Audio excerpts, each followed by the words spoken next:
अजिंक्य रहाणे शायद ही किसी के फेवरेट खिलाड़ी रहे। ये कड़वा है, सच है। शायद ही किसी बच्चे ने अपने कमरे की दीवार पर रहाणे के पोस्टर्स लगाया। शायद ही आपको मैदान में वो सीन याद हो जहां पर रहाणे रहाणे किनारे लगे। आमतौर पर ऐसा होता था कि जब रहाणे बल्लेबाजी करने उतरते तो लोग चाय लेने के लिए उठ जाते, क्योंकि सबको पता था कि यहाँ पर छक्के नहीं दिखाई देते। एक आदमी आएगा जो टिके, वो आदमी जो 12 साल भारत के लिए टिका रहा। ये सच है कि 12 सालों में अजिंक्य भारत के लिए कभी सबसे बड़ा नाम नहीं बने। कई बार वो टीम के जरूरत के हिसाब से अंदर बाहर भी हुए। और आज जिस दिन उन्होंने क्रिकेट को अलविदा कहा, तब लोगों को एहसास हुआ कि यार ये तो हमारा भरोसा था, भरोसा भारत का। आज 30 जुलाई 2026 से और कुछ घंटे पहले 38 साल के अजिंक्य रहाणे ने इंस्टाग्राम पर एक वीडियो डालकर इंटरनेशनल क्रिकेट के साथ साथ हर क्रिकेट के फॉर्मेट से संन्यास ले लिया। 4 शब्द थे, कैप 278 साइनिंग ऑफ। उन्होंने कहा कि जिंदगी की सच्चाई यही है कि हर चीज की शुरुआत होती है और अंत भी होता है, और जब वो वक्त सामने आए तो उसका सम्मान करना पड़ता है। साथ में जोड़ा कि बल्लेबाजी में उन्होंने हमेशा टाइमिंग पर भरोसा किया और आज उन्हें लगता है कि टाइमिंग सही है। तो आज ये वीडियो उस व्यक्ति के बारे में जिससे कीमत हमें उसके जाने के बाद समझ आती है, और इसे समझने के लिए एक आंकड़ा काफी है। अजिंक्य रहाणे ने भारत के लिए 6 टेस्ट मैच में कप्तानी की, 4 जीते 2 ड्रॉ रहे, यानी अजिंक्य एक भी टेस्ट मैच नहीं हारे। दुनिया के किसी भी देश में ऐसा रिकॉर्ड होता तो शायद उस कप्तान को अगले 4-5 साल तक कोई नहीं हटाता, पर अफसोस कि रहाणे को उसके बाद एक भी मैच में कैप्टेंसी नहीं मिली। भारत जब 36 पर ऑल आउट हुआ था तो उसकी बदनामी किसी एक के माथे पर नहीं चढ़ी थी, लेकिन भारत जब गैबा में जीता तो उसकी जीत के हीरो हमें ऋषभ पंत याद आते हैं, सिराज याद आते हैं, शुभमन गिल याद आते हैं, शार्दुल ठाकुर, वॉशिंगटन सुंदर याद आते हैं। सबके नाम वो जीत चढ़ी। और जो आदमी उन 31 दिनों में उस ड्रेसिंग रूम को बिखरने से रोक रहा था, जो विराट कोहली जैसे विराट प्लेयर के जाने के बाद टीम को संभाल रहा था, अगर आप सोचेंगे तो उसका नाम गायब था। यही रहाणे थे। इसी रहाणे ने आज क्रिकेट के हर फॉर्मेट से संन्यास लिया है। इसमें उनका कोई कसूर नहीं था, किसी की साजिश भी नहीं थी। असल वजह गहरी थी। क्रिकेट में तालियां रन पर बजती हैं, माहौल बनाने पर नहीं। स्कोर बोर्ड में एक भी बॉक्स नहीं है जिसमें लिखा जाए कि हारी हुई टीम को किससे संभालना। रहाणे का पूरा करियर उसी खाने में गुजरा जो स्कोर बोर्ड पर दिखता नहीं, और इसीलिए शायद आज उनकी विदाई पर बात करना जरूरी है, क्योंकि हमारे आपके दफ्तर में, हमारे आपके घरों में भी कोई ना कोई अजिंक्य रहाणे है, जिसका पोस्टर तो शायद नहीं लगाते अब, पर जिसने घर, दफ्तर और टीम को संभाल रखा है। नमस्कार, मैं हूं शुभांकर मिश्रा और आज कहानी अजिंक्य रहाणे की है। रहाणे की रिटायरमेंट की है। 36 रन के बाद वो ड्रेसिंग, आप याद कीजिए, वहीं से आपको रहाणे की ग्रेटनेस का अंदाजा हो जाएगा। दिसंबर 2020 एडिलेड, भारत की दूसरी इनिंग 36 पर खत्म होती है। ये भारतीय टेस्ट क्रिकेट का सबसे छोटा स्कोर है। बहुत गंदा मजाक पड़ा था, टेस्ट मैच में 36 पर ऐसा कैसे हो सकता है। बड़े बड़े खिलाड़ी थे, विराट जैसे, मैच हारे, उसके बाद जो कुछ हुआ वो हार से ज्यादा डरावना था। विराट कोहली अपनी बेटी के जन्म के लिए इंडिया लौटा है, ये पहले से तय था। शमी का हाथ टूट गया था और आगे के हफ्तों में चोट एक एक करके बढ़ती चली गई। यहाँ तक कि गैबा में उतरने वाली टीम में कई खिलाड़ी अपना पहला या दूसरा टेस्ट मैच खेले थे। ऐसे हालत में कैप्टेंसी की जिम्मेदारी रहाणे को मिली। वो रहाणे जो कैप्टेंसी की दौड़ में भी नहीं थे। उन्हें ये काम इसलिए मिला था क्योंकि बाकी कोई था नहीं, और उसके बाद जो हुआ वो हम सबको याद है। मेलबर्न में रहाणे ने 233 गेंदों पर 112 रन बनाए, प्लेयर ऑफ द मैच भी बने, और वो 36 वाली हार के बाद भारत को मैच जिताया। सीरीज 1-1 पर आई। सिडनी टेस्ट मैच आया, हनुमा विहारी और रविचंद्रन अश्विन आखिरी दिन क्रीज पर खड़े रहे, मैच ड्रॉ। फिर आया गैबा, वो मैदान जहां ऑस्ट्रेलिया 1988 से एक भी टेस्ट मैच नहीं हारी थी, यानी 32 सालों खेला था। भारत वो मैच जीतता और सीरीज 2-1 से नाम बनाती है। पर ये सारे आंकड़े इस कहानी का छोटा हिस्सा है, क्योंकि 36 रन का मतलब सिर्फ हार थोड़ी होता है। इसका मतलब होता है कमरे में बैठा हर आदमी सोचने लगता है कि मैं इस टीम के लायक हूं या नहीं। और ऐसी हालत में कप्तान के पास 2 रास्ते होते हैं। पहला, डर कर बाकी सीरीज इज्जत बचाने में निकालो। दूसरा, नए लड़कों से कहो कि जाओ अपने हिसाब से खेलो, और गलती हुई तो मैं जवाब दूं। और रहाणे ने वही चुना था। वो सीरीज की असली जीत थी जो शायद स्कोर बोर्ड में नहीं दिखाई पड़ती। वो सीरीज से कई खिलाड़ी निकले, शुभमन गिल, सिराज, वॉशिंगटन, शार्दुल, नटराजन, इनमें से कई आज बड़े चेहरे हैं। लेकिन तब आप सोचिए, 36 पर टीम ढेर हुई है और उन्होंने कहा कि खुलकर खेल। पीछे खड़ा है। गैबा के बाद जब सारा शोर हुआ तो रहाणे ने कोई ऐसी बड़ी बात नहीं बोली, कोई सीना नहीं ठोका, वो शांत रहे।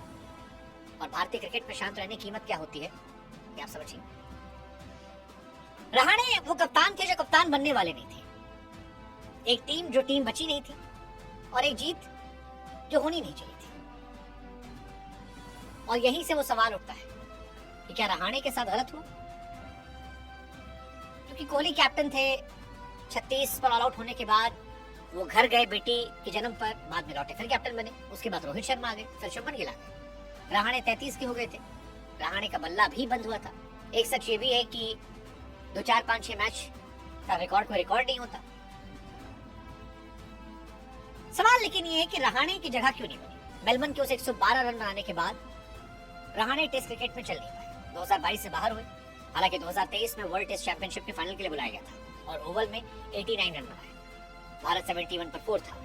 उस इनिंग में भारत का सबसे बड़ा स्कोर था। उसके बाद जुलाई 2023 में पोर्ट ऑफ स्पेन का टेस्ट उनका आखिरी इंटरनेशनल मैच था। अब बल्ला बंद हो जाए तो बाहर होना पड़ता है, इसमें किसी से गलत नहीं हुआ। पर जिस आदमी ने 36 के बाद टीम जोड़ी, आधी टीम को खड़ा किया, उसे इसके बाद कोई काम नहीं दिया गया। ना बैटिंग कोच, ना मेंटोर, ना सिलेक्शन में कोई भूमिका, ना किसी दौरे पर जाना। खामोश और चुप्पी एक शक्ल थी। आखिरी मैच 2023 में 3 साल बाद संन्यास। इन 3 सालों में सिलेक्टर्स ने उन्हें बुलाया नहीं, पर ना भी नहीं कहा। हालांकि रहाणे ने बताया कि वो न टायर्ड थे न रिटायर्ड थे। आईपीएल में उन्होंने जोर लगाया। आईपीएल तक कहते रहे कि वापसी का सपना छोड़ा नहीं है। लेकिन ये भारतीय सिलेक्शन की सबसे कड़ी आदत है, खिलाड़ी को साफ बताया नहीं आता कि तुम्हारे दरवाजे बंद है, सिर्फ इंतजार दिया जाता है और आदमी वो साल उम्मीद में निकाल देता है जब वो किसी और काम में लगा सकता था।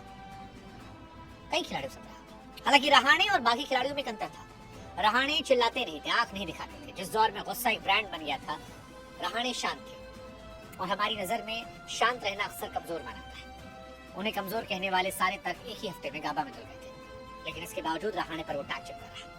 पर रहाणे, उन्हें कोई नाराजगी नहीं रही, कोई फोन नहीं। 3 साल तक इंसान। रहाणे ने अपनी जवानी दुनिया के सबसे मुश्किल हुनर पर लगाई।